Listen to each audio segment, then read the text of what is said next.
Hello guys! Hello! This is for Leo. Leo, welcome dito sa Kapalaran 888. Welcome! Alamin natin kung anong messages, vibration, gabay, energy para sa lahat ng Leo. So, I hope na makaresonate kayo, Leo. Ang ganda ng baraha ko, Leo. So, I hope na makaresonate ka dito. The January general reading para sa lahat ng Leo. First 3 cards tayo. Devil, 5 of Swords, and 7 of Swords. Nako, Leo. Nako. Mag-iingat ka.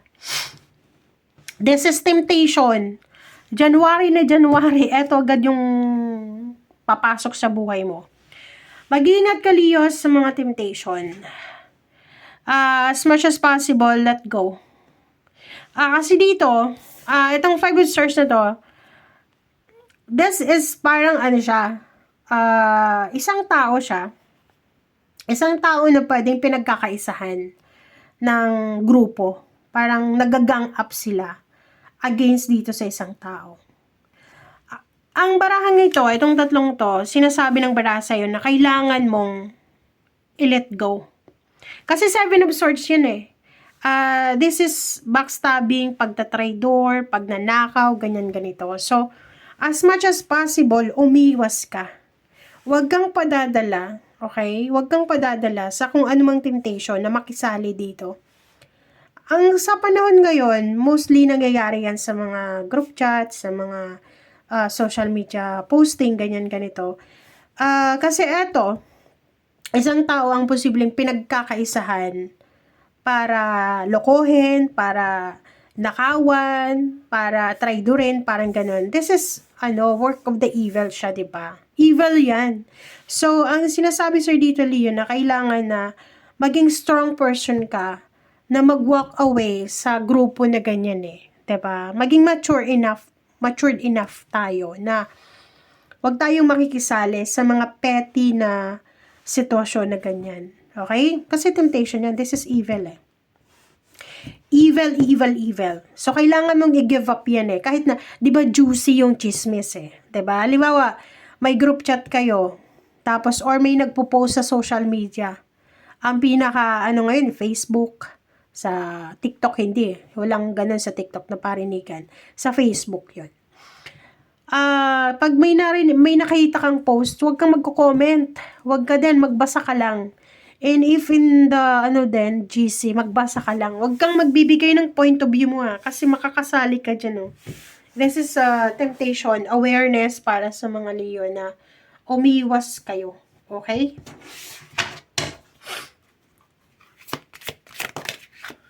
Okay. Reverse. Reverse yung Queen of Pentacles. So, ibig sabihin niya, dahil dito sa temptation na yan, pwedeng mawala yung yung focus mo. Like, 'di ba? Halimbawa, may trabaho ka, you're working online or working sa office. Tapos may chismis, may juicy na chismis na darating, 'di ba? Madidistract ka and then magpo-focus ka doon sa mga juicy chismis na 'yan.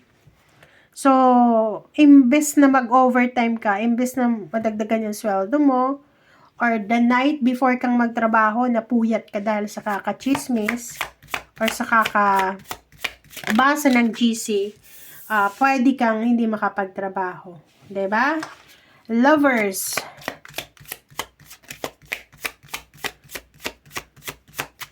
Okay. So, nakikita ko sa'yo dito, na wala ka namang, problema ngayong January sa love life.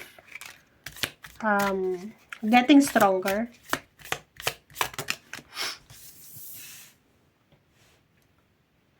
Okay, 9 of Swords. Page of Cups. Okay, kung nasa long distance relationship ka naman, halimbawa long distance, careful lang tayo, okay? Be careful sa mga nasa long distance relationship. Kasi baka masyado kayo nag-iisip. Masyado kayong tamang hinala sa mga karelasyon nyo. Bawas-bawasan natin yung pag-iisip ng negative sa mga karelasyon. Kasi hindi yun makakatulong sa inyo. Okay.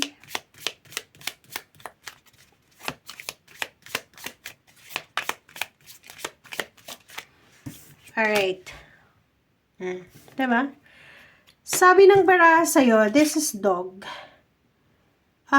Yun. Kung may kaibigan ka na pinagkakaisahan, kamag-anak, kadugo, or kung sino mo, kahit nga hindi natin kakilala, may I have that energy.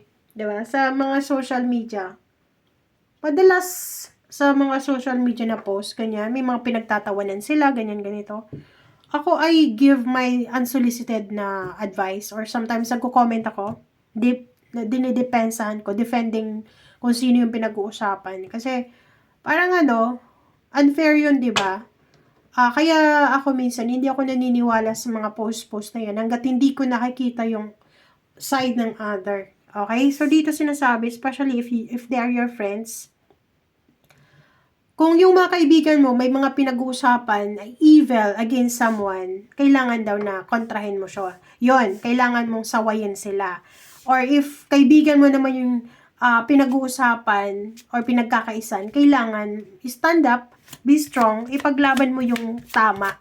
Or you have other option, just withdraw yourself sa sitwasyon na yan. Umiwas ka na lang.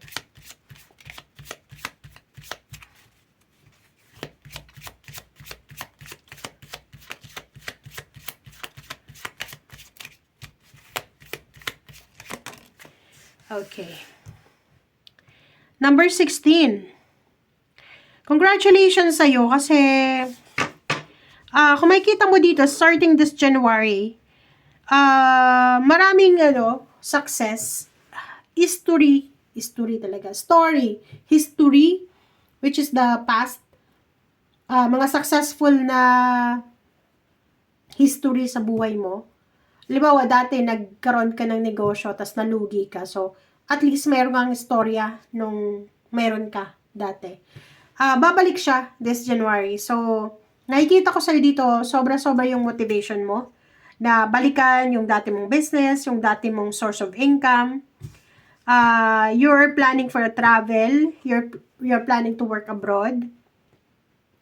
And sinasabi ng baraha sa'yo dito na pwedeng yung iba sa inyo dyan magdedesisyon na mag-travel or umalis sa lugar kung nasaan sila ngayon para hanapin kung saan talaga sila aasenso.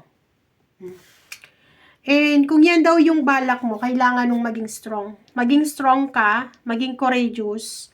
Kasi kung mapapansin mo, ilang taon ka nang pinanghihinaan ka ng loob na medyo nagkukulang ka na sa confidence mo.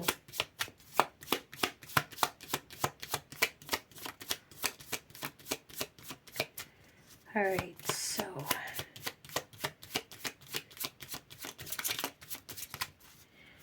reverse na Queen of Pentacles. Nako.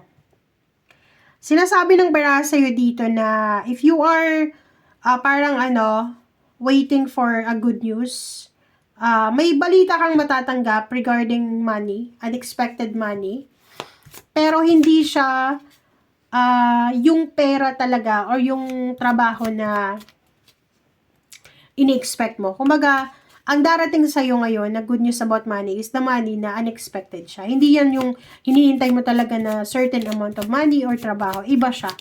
Okay? Oh, puro pera to eh. Congratulations sa iyo, Leo. May mga Leo dito na, like for example, if you're a business person, kung ano yung nilaunch mo sa 2025, it will give you good harvest ngayong 2026.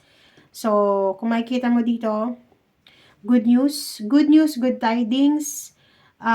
Sinasabi ng baraha sa'yo dito na maraming pera, unexpected good fortune, maraming tagumpay ang makukuha ka. Love life, asawa. So, nakikita ko sa'yo dito, hand in hand. So, mag-asawa. It's either mag-asawa to, mag-boyfriend, girlfriend, magnanay, magkapatid.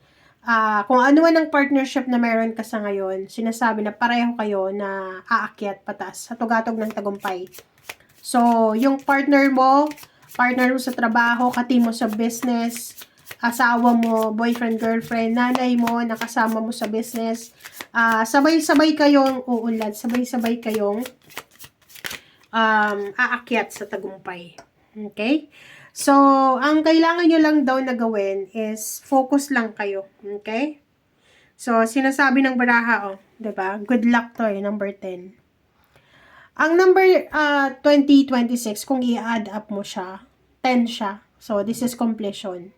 So, yung 2026 sa'yo, sisimulan mo this January ng punong-puno ng good news, good luck, and great abundance. Okay? Lahat daw ng ambition mo ay makukuha mo ngayong 2026. Congratulations guys, and see you again. Bye!